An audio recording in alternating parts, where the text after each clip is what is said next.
Typically, as like reinforcement learning researchers, we often get a little bit annoyed with how we have to bring in more and more environments. Like typically, if you want to train an agent, you're like, okay, well, maybe I can bring this in or bring this in, but this doesn't really scale. And I would say nowadays, we're interested in generalist agents, and if we want generalist reinforcement learning agents, then like where do the environments come from? So one of the motivations behind that work was how can we basically learn an unlimited source of environments for training agents? It gives you the sort of interactability that you would have in an RL environment without actually having to place the agent within the environment itself.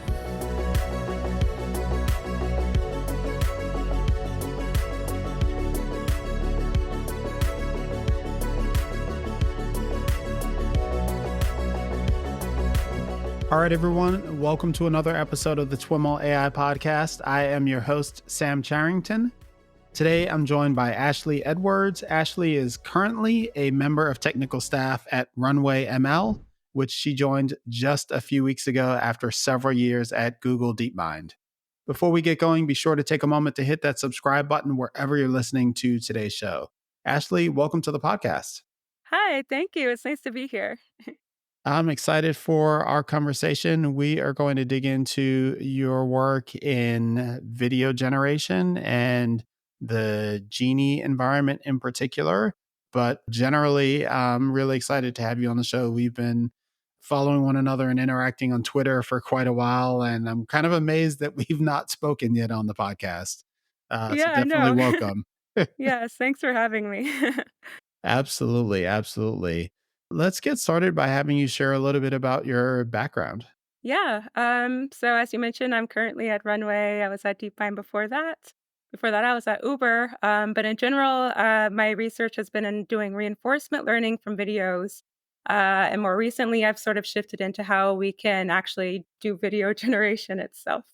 Give us an overview of the types of projects that you've been focused on. I would say recently, probably Genie. um, yeah. But I think in general, I guess what people will sort of know me for is doing imitation from videos. So often, when you're doing or imitation learning, you typically need a combination of states and actions that tell you what to do. But often, it's kind of difficult to come up with those demonstrations. It requires a lot of effort on the demonstrator, and so my research has been about how we can leverage videos to train agents. So, how we can learn actions, policies, rewards for training reinforcement learning agents. And that is one of the areas where Genie is unique because you're learning all of these actions in a totally unsupervised way. Yeah, Um, exactly.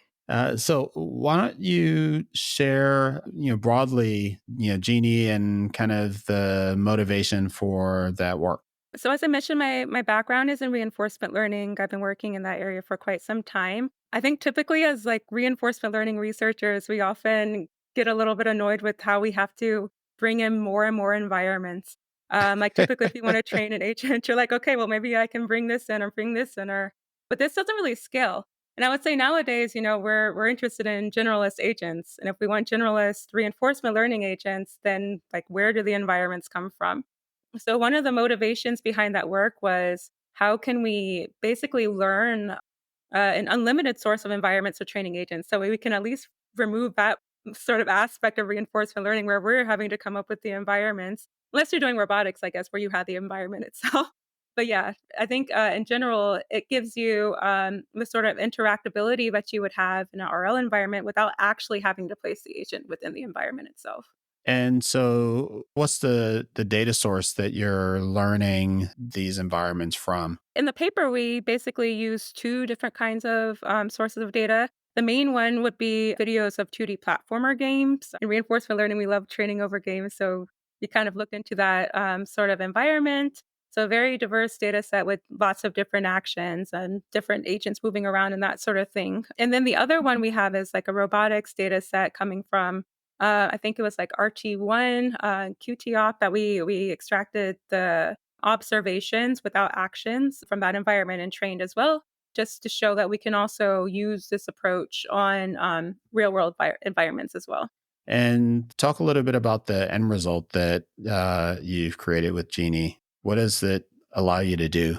I mean, I think the thing that really excites me the most is that you can learn this sort of world model without using any actions. You can learn it completely unsupervised from videos, which is quite general. You don't need many inductive biases here. You just like give it a bunch of videos and it learns a world model that you can interact with. And so what we found was, in particular, when we were training over the 2D platformer games, that we can take text generated images or sketches even or real world photos, and we can sort of just step into those environments as if they were like a real game. Like we could just basically play it like it was like a real world model. Again, even though we didn't use actions at all here or learn or I guess ground truth actions. Yeah. What makes it a world model? Is it, what is that really speaking to? Is it a degree of consistency between frames, or, how do you kind of capture the essence of that? Yeah. Um, I would say I mean, when I think of the world model, I really think of something that you can step into and interact with. So if you remember, I guess like Schmidt Huber and David Hawes' paper from a while ago on, I think they did Doom. They had this world model paper, and then you have like you've learned a simulator of Doom. Of course, this is just a single environment. In our case, we're looking for learning a more general world model, like basically a world model of 2D platformer games that again enables you to just like interact and sort of through your actions you can change the environment essentially. And so, what are the major components of Genie? So we have, I guess, three big components. One is the latent action model, where we're learning the actions from videos. Another is the dynamics model, which we're actually using to generate the future. And then the other one is our video tokenizer. So this is how we're actually learning the representations of our videos, which we can then use for predicting with our dynamics model. Okay, let's start with that latent action model. It's super interesting that you're able to ingest all these videos.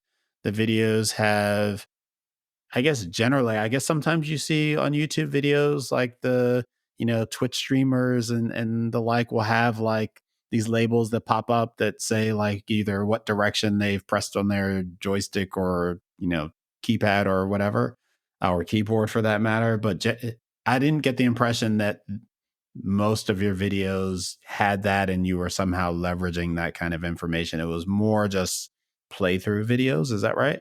Yeah, yeah, exactly. I mean, I'm sure that sort of information could have been in there. But I would say it wasn't something that we were explicitly trying to extract. Mainly what we were trying to figure out is, can you learn a representation of what's going to change between the scenes such that you can predict the next frame? And this is basically what our latent actions are.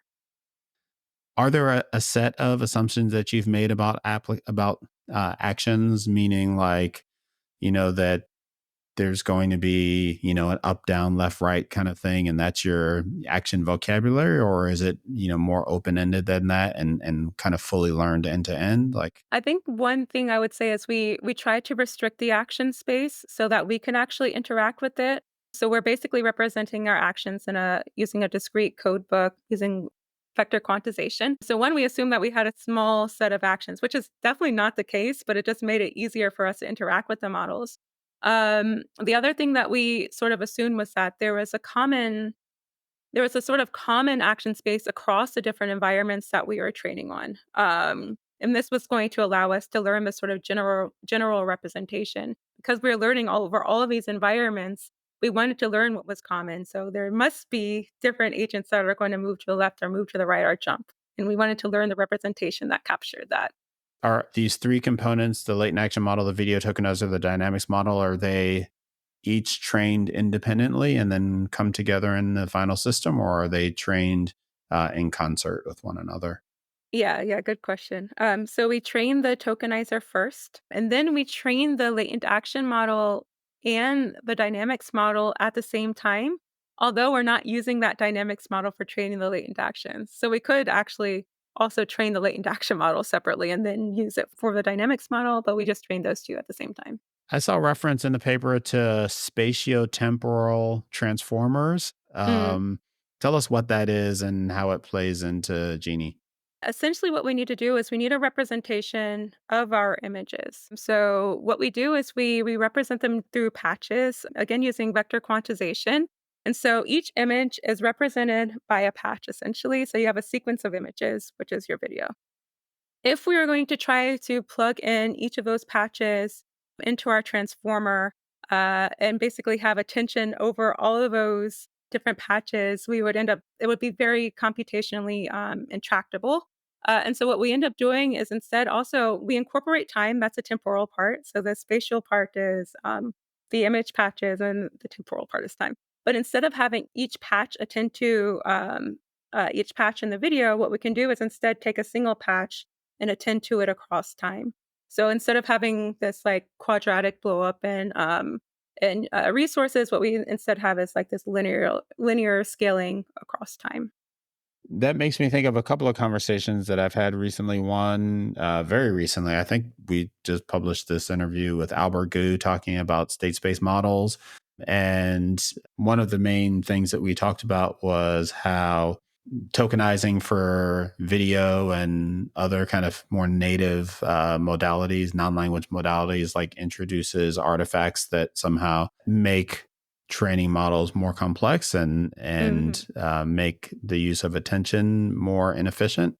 And I'm just curious, when you think about models that you could have used or might use in the future, like how do you think about the different roles of alternatives to the spatiotemporal transformer? Yeah, yeah, that's a great question. I mean, I think so. The context window of Genie, I think, was maybe like 16 frames.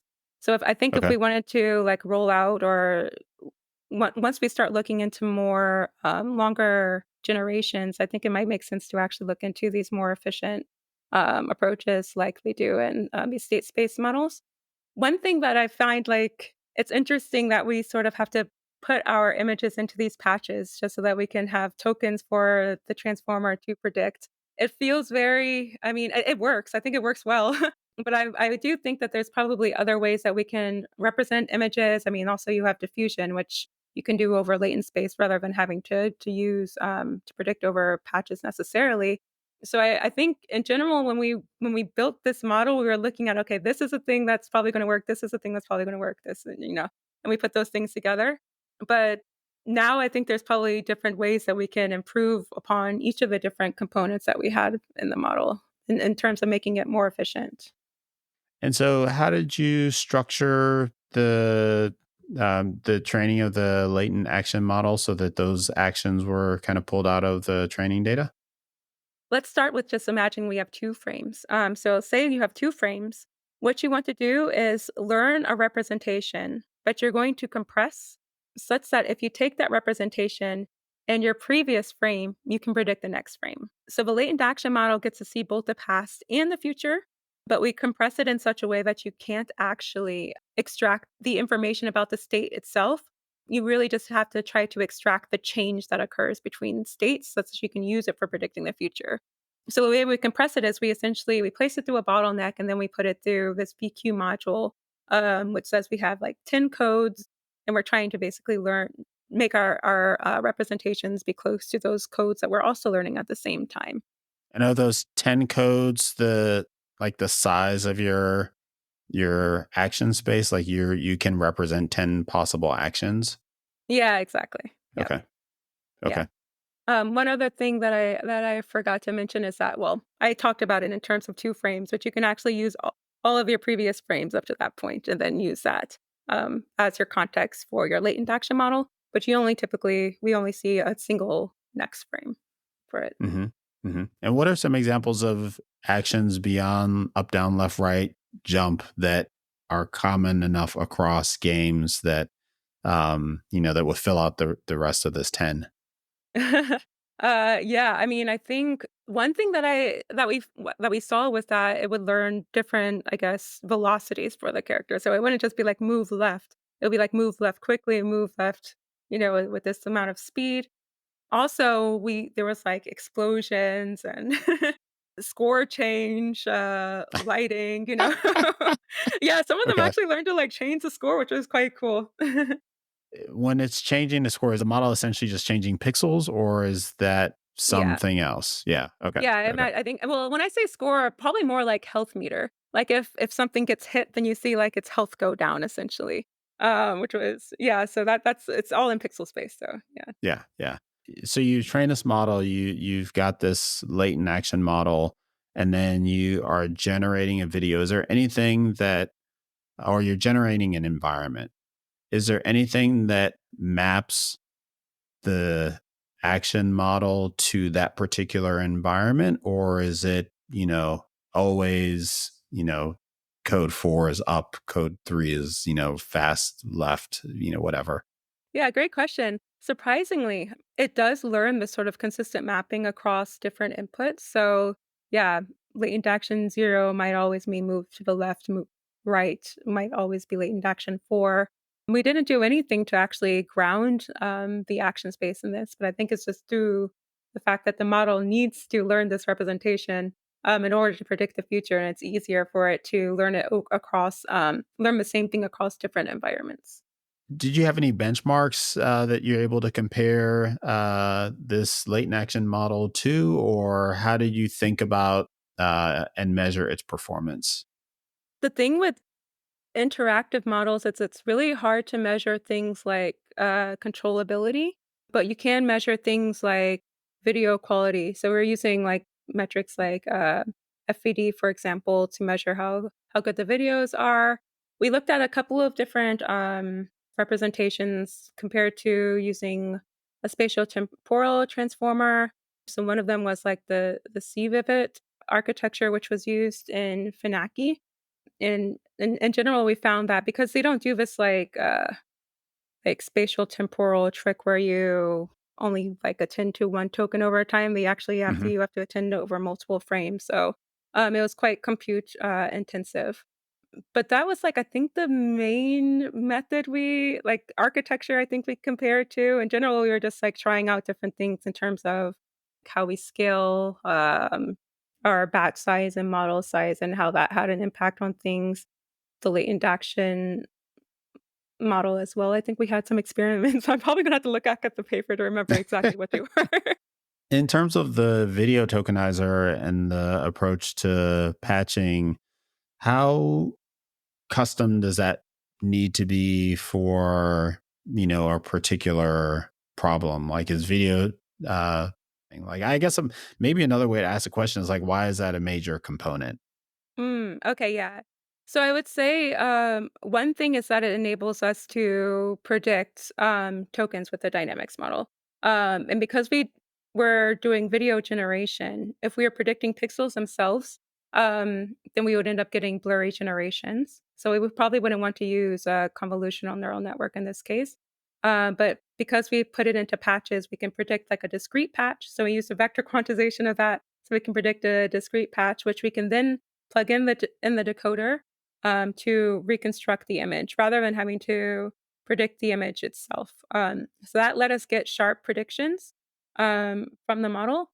The other thing is that, the spatial temporal component of it was important because, what we found was that if we were tokenizing only in space, then it might not represent, the sorts of changes that you need to represent when you're predicting the next frame. Like, if we're only using this for image generation, then we might not need I mean, obviously, we wouldn't need the temporal part because you don't have it. But because we're generating videos, it's useful to actually have an architecture that can capture changes across time. Um, so I think those were the main reasons we looked into using this sort of, tokenization scheme. I would say so the spatial temporal, model is what we ended up using in every component. So the video tokenizer actually wasn't we didn't use that in the latent action model, we just used it in the decoder. But the spatial temporal architecture we used in the video tokenizer and the latent action model and the dynamics model. With that in mind, like, do you think that it's possible, or it would be possible to have a single end-to-end model since you've used the same underlying model for all three of these components? Do you see it as being possible to kind of collapse this down into a single end-to-end trained model at some point in the future? And, what do you think the biggest challenge is in doing that? Or is it like architecturally unlikely because of, whatever reasons? It's a good question because it's something that we wanted to get working Okay. throughout the project. Okay. Particularly, I think the thing that was most, like, frustrating, or I mean, it was annoying, I guess, was that our latent action model has its own decoder. So it takes state, next state, goes into action model, predicts the next state. That decoder is different from our dynamics model, I but was our gonna say that dynamics sounds a model lot like what the dynamics model needs to yeah, do. the dynamics model, yes, it's taking the state, latent action, predicting the next state. We could never get that model to train our latent actions. It was very difficult. I mean, one thing that we're doing is we're training it in a different way. So that model, first of all, takes in tokens. We found that training directly on pixels for the latent action model performed better than training on tokens for it. That model outputs tokens, and we found that predicting pixels perform like help the latent action model perform better. So it might just be a difference in the kinds of losses that we had. Like the dynamics model uses a cross entropy loss, whereas the latent action model uses mean squared error loss. But I think it could maybe be possible to train like a tokenizer at the same time as the latent action model. But I mean, I'm sure there's a way to make it end to end. We found the way that worked, and I think the next step maybe would be to make it more elegant. I wish that it was end to end, but it's not. Got it. Got it. And can you dig into a little bit more of the dynamics model? And you said the dynamics model takes as input patches and output and it outputs patches or pixels. It outputs patches, but it's predicting the tokens. So basically, the way our video tokenizer works is you get patches. We place that through a VQ module, which gives it a discrete code for each of those kinds of patches. And then what we can do for our dynamics model is now we're going to predict patches, but they're represented through tokens. And so you can use a cross entropy loss over those different patches. I guess one thing is that we're doing masked token prediction rather than um, predicting all of the tokens at the same time. At least during training, during inference time, of course, you have to predict all of the tokens. But yeah, Elaborate on that. What do you mean by doing mass token prediction? yeah. So essentially, what we do is we can mask some of our previous tokens. So basically, give it a value of 0 so that you don't have to predict it. So it gets to see. Is this Uh, in time for a single kind of coordinate, or is this like an infilling kind of thing in a where you're masking in 2D space? Right, yeah. So essentially, it gets a sequence of tokens which represents its patches. Um, does that part make sense? So these are all of your So frames. it's Yeah. a sequence of tokens representing patches at multiple time steps, or help me Across tune time. up my vocabulary here. So, or Yeah. my the way I'm articulating this. So you've got you've got multiple patches in a two-dimensional representation of a frame, right? Yes, yes. And then you've got multiple frames in time. And so when you get a sequence of patches, is it like the same patch, meaning representing the same part of an image across time, or is it? I see. Right. So yeah, okay. So yes, a single image, let's say you had a And patch. how would you say all that? Like, what's the right way to talk about like where the patch is situated in the image versus? Uh, Yeah, that's a good question. Let's think about this. Okay. So let's say you have an image. This is my image, by the way. I keep doing this. This has always been an image in my head. Let's say you have like a 16 by 16 patch. So what you're going to try to do is you're going to say, okay, I'm going to go through this image, and each of these parts are going to correspond to a patch. You can then represent that as a sequence. So that particular image is represented by a sequence of patches.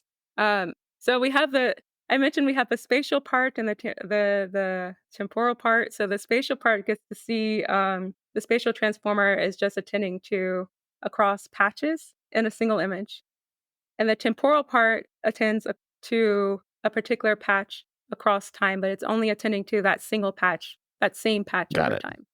Yeah. That's what I was And asking. Yeah. yeah, it gets yeah, it definitely gets confusing, and I might have even explained some parts of it incorrectly, but, prior to this part. So the main idea is that you can, mask out some of those tokens. Okay, so you don't get to see all of the context, you maybe, like, zero out some of those tokens, and then Okay, you're and I going to think this predict. is where I my question came in. Are Yeah, you exactly. masking out, like, is it a random masking and it could be, um, different patches within an image, from one wait, okay, so let's take a step back. Are you ma Yeah, it's you random masking. Yeah, It is random masking, and it yeah. is, um, in the spatial dimension or temporal or both that we're talking Both, about? I would say. Yeah, it's just I Well, mean, it's random masking in a particular, in a vector, which is spatial, and then you have multiple of these, over time. Is that the right way to think yeah, about yeah, it? exactly. Yeah. Okay. So you get mass tokens, and then you're going to predict the next tokens. And we're using a technique known as mask it during inference time. So rather than predicting a single token one by one, you predict them. You predict them in parallel.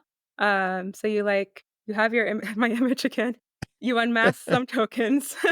Mhm. You keep the ones that you're most confident about, and then you condition your model again on those, and then you predict the next tokens essentially. So this is mask it as compared to I guess what most people are using these days is diffusion. And so you're predicting tokens based on the masked sequence of patches, and that is then used to generate the kind of the T plus one frame of the video.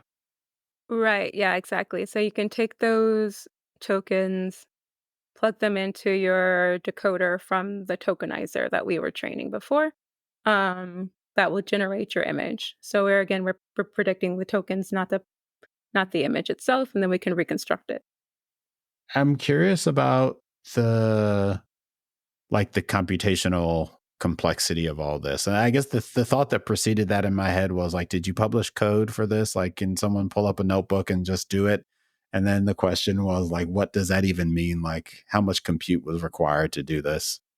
Yeah, so no code. However, there is a there is a reproducibility, section in the paper, about how someone could reproduce this on like a mid-range TPU over coin run data.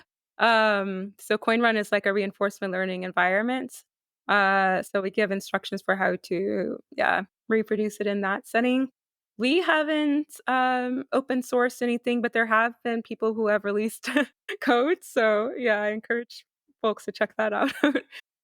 How playable are these interactive environments? Like, do you mentioned something about a 16 frame context? That's relative to training. Once you've got the environment, you could play that, as long as you would like because you're just generating a next frame, correct? Yeah, yeah, that's true. And then I'm wondering how, um, just kind of the noisiness of like transformers and prediction and all this, like how that manifests in videos and playability. Like, is it you can play it, but you really wouldn't want to? Like, how interesting is it? I think it's interesting in the fact that once you see it, you can see that you can change the environment for, like, a couple of steps. Then Yeah. I mean, I would say that you would never, at least with this model, you would never see, like, another character coming into the environment or, um yeah, interesting things don't really happen, but I think it's still cool. Like, we took No, it's one of and our that was not yeah. to take it all away Yeah, I know. from what you've done. It was really trying to get at like how well a job, the model or the set of models do kind of maintaining consistency in the generation from one frame to the next over time, and if that results in something that kind of feels playable, or do random things happen that make it you know less playable and reflect a degree of uncontrollability in the generations. Hmm. Yeah, I would say, like, I mean, the actions are able to remain consistent. It does tend to, I think, sort of maybe overfit as you press the same action. So, for example, if you've been taking action right, it kind of over time, I would say the actions might end up all going right. But we found that there's like an action that would say, okay, stop doing that and like reset, which is kind of weird. But there's like an action you can take that would let you start moving left again. I guess it's like maybe it's like a stay still and then change direction style thing. Um, but the thing is, so like if you're moving right for a long time, you basically generally just see a pattern of the background moving over and over and over again. Like you keep seeing the same things. It's like I don't think I've ever seen anything in like our outer distribution environments. Like I don't think I've ever seen like anything interesting pop up out of nowhere essentially. Hmm. I don't think I understand that. Why does it sounded like you were saying the semantics of an action changes over time, or one of these action codes? Is that what you're saying? And why would that happen? I thought we were saying earlier that they're essentially, static post training. Yeah, so the actions, like, given the same or sorry, given different prompt frames, um, taking latent action 0 typically would move you to the left or right or whatever across different initial frames. Over time, if you've played the environment and you've been taking, like, the same action, like, certain things it might just have to do with, like, velocity, like, it kind of is just, like, it's learned a model of how the world's gonna work.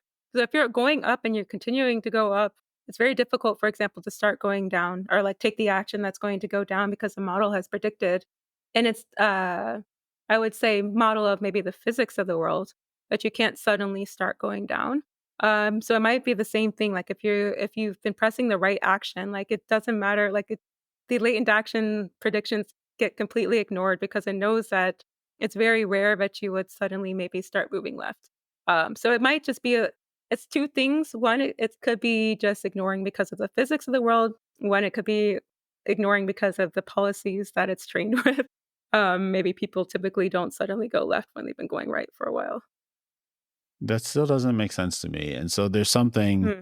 that is in there that I don't understand. So my kind of mental framework of this is that you've like trained these components, you've got this latent action model that you've trained that kind of pulls out the actions. Then you've got this dynamics model that um, predicts frames. And once you're at playing, it is you're giving it an action code you're giving a previous frame or some set of frames and an action code to, oh, I guess it's the previous frames. If you, maybe another way to think about this is that if you, the dynamics model is maybe balancing the information it gets from the latent action and from the previous frames. And if you have too many previous frames that are saying one thing, it kind of ignores the latent action model. Yeah, yeah, yeah, Okay. exactly. It's the Got it. spatiotemporal part of it again. Got it. It's paying attention to, yeah, the previous, time steps, actions, and frames that it's seen. Got it. So then in theory, one could tweak the dynamics model so that it pays more attention to the latent actions relative to the prior frames, or gives some additional weight to them, either in some reward function or something else, and that might fix that problem. Yeah, yeah, that's a good point. Or even just shortening your context window and seeing what happens. Oh, yeah, yeah. But I mean, probably wouldn't be the most interesting generations, but then it wouldn't have the past to pay attention to. Hmm. Hmm. Yeah. And so, did you need to do anything different or special to accommodate the variety of sources that you're able to accommodate? So you mentioned you can start with a image from like a text to image generation. You could start with a photo. You can start with a sketch. Um, did you have to do anything from a data collection perspective or from a training perspective, or did it all just kind of work and it was cool to see? Yeah. It just kind of worked. It was actually really crazy. So we used to have this thing called the Genie bottle challenge, essentially, where we would all get together and play our environments and see if we can reach a genie lamp that was generated from a text generated image. So basically, we're like trying to play the model. And in the beginning, it was really bad. Eventually, we were able to reach the genie lamp. And so once we sort of solved that challenge, we started thinking about what other sources of data would just work. And so at some point we ask we asked Jeff Klune's children, Caspian and Seneca, to actually make these sketches that we have in the paper. Okay. So we like played in those environments, and I think Richie also drew a really cool sketch, and you saw that you can like climb up the ladder. And so yeah, I think we did that, and then at some point someone was like, "Well, what if we plugged in real photos?" I was like, "Why would that work? We trained over platformer games." But then we were able to control Jack's dog Doris. So Oh, for wow. whatever reason, yeah. I mean, she looks like a character, I guess, in the middle of a screen. So we were able to like move her around and stuff. But we didn't do anything different. We just plugged them in. Um, Although I would say actually we did find that like adding sidebars to some of the images. Like, what you would see in, Hmm. like, a video, like, adding these black sidebars to some of Yeah. them kind of helped it figure out what to control. Huh. So That's yeah, interesting. that was interesting. Yeah. Oh, one other thing I forgot to mention is, it can sometimes be difficult to figure out what you want to control in the environment. Like, maybe you wanna control the clouds in the sky rather than the dog.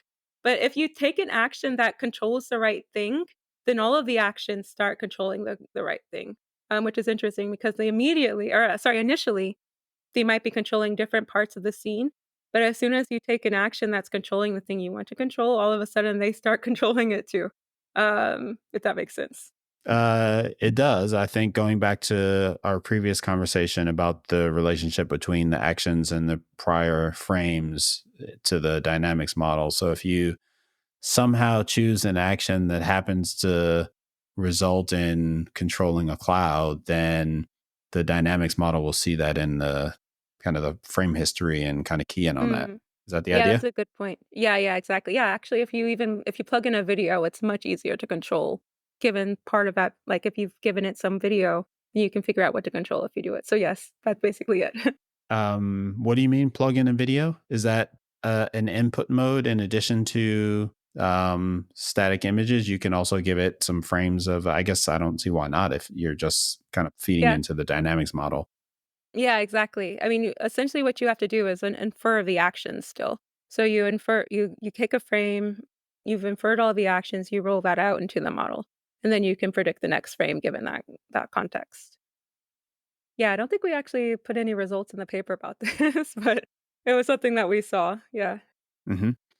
And I think this came out around roughly or shortly after Sora. I forget the specific timing relationship, but there was kind of some obvious comparisons between the two just from a video generation perspective.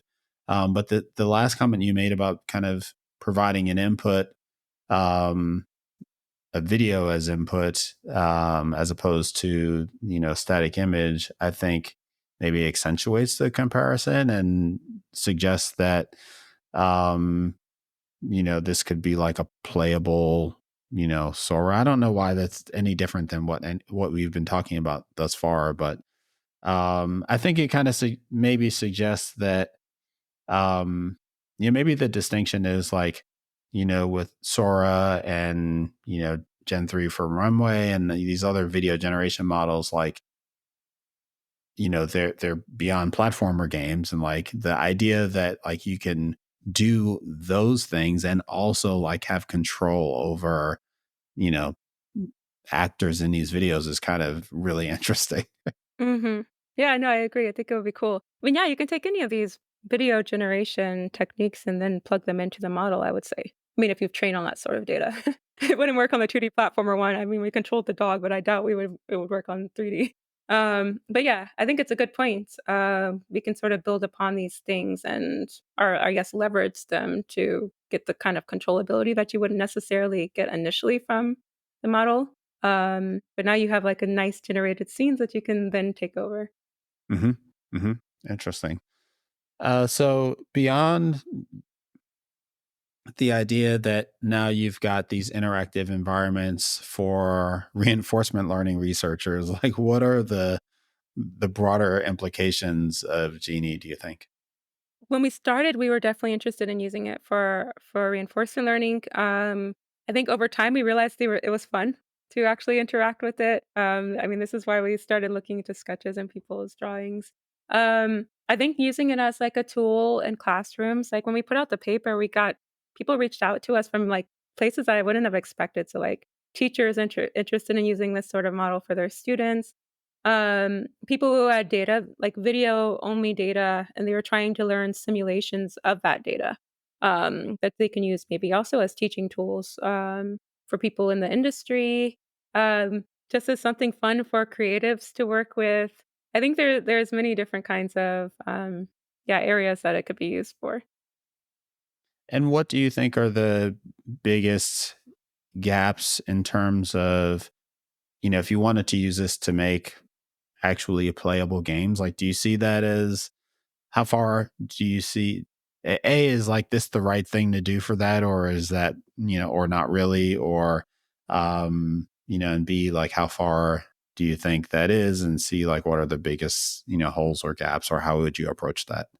Hmm. I mean, I think one of them is inference speed. Like, Yeah. you can't really interact with these in real time. I mean, the videos that we generated were, not in real time. They were just, we showed a video of us interacting with them, but it was, I think, probably 1 frame per second. So, that's one thing, trying to speed up inference. But also, yeah, I think the question of whether, is it something you would want to do is an important one, and I think making sure that you're having conversations with people who would also be impacted by this technology early on would also be important.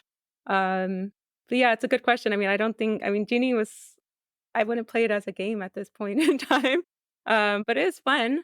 I would say it's a very different kind of game though, so it's not something that's going to take over like, I don't know, whatever your favorite video game is. But I think it's like a new sort of it could be a new form of I guess, interactive, media that people can interact or interactive media you can interact with. Yeah, yeah, yeah. But yeah, it's just like a new form of, I would say, it could be art, it could be, I don't know, some technology, but it's different, I think. It's not necessarily, or it doesn't have to be the same as a game would be. Yeah, I think referring to it as interactive kind of glossed over the inference speed issue for me. And I was thinking Yeah. someone was like pressing up, down, left, right, and controlling the scene in real time. And I mean, yeah, it depends on how much time you've got. yeah, But we do it. Yeah, it takes some time for sure. yeah. And so were you doing it in batch where meaning you just kind of picked a sequence of actions and fed that to the model and let it generate a bunch of frames, or did you run experiments where you were sitting there and pressing up and waiting for it to That roll out? was that was how we generated most of them. Unfortunately, yeah, like, we have this video in the paper, or sorry, in the on the website that shows, like, us zooming out on all the environments you can generate with Genie, and that was all, like, real gameplay of people, like, stepping into the environment and interacting, because random behavior doesn't look interesting. Like, if you were just to plug in, like, a random sequence of actions, you would just see, like, things jittering around, like, it doesn't look that interesting. So we wanted to have things that looked like real gameplay. Um, the alternative would be to maybe generate like a game tree over time, but that would take a really long time to do. So yeah, no, we did it ourselves. How does this tie into kind of your other areas of interest around video generation, and kind of where do you see this going? What are you excited to poke around with next? Yeah. Yeah, great question. I think it's been interesting to see, I guess, my sort of shift from doing reinforcement learning to doing to working on video generation. Although I would say I've always done reinforcement learning from videos actually. So it's not that crazy of a shift. But I think it's really cool to start looking into the different kinds of methods that people have been using. Like I mentioned, this approach was mass get. Now I'm getting more interested in diffusion, which it's a completely different area, from what I'm used to. But it's been fun to learn about that space. I think also just the creative aspect of it, and I mean, I think it's nice. You mentioned, I just joined Runway. I think it's quite cool to actually have like people who can interact with the models that you're working on and have that sort of immediate impact. I think it's quite exciting to be in that space now. So, yeah, those are the things. Awesome. Should we expect Runway to kind of continue working in this direction? I can't say what we can expect. I only joined a couple of weeks ago.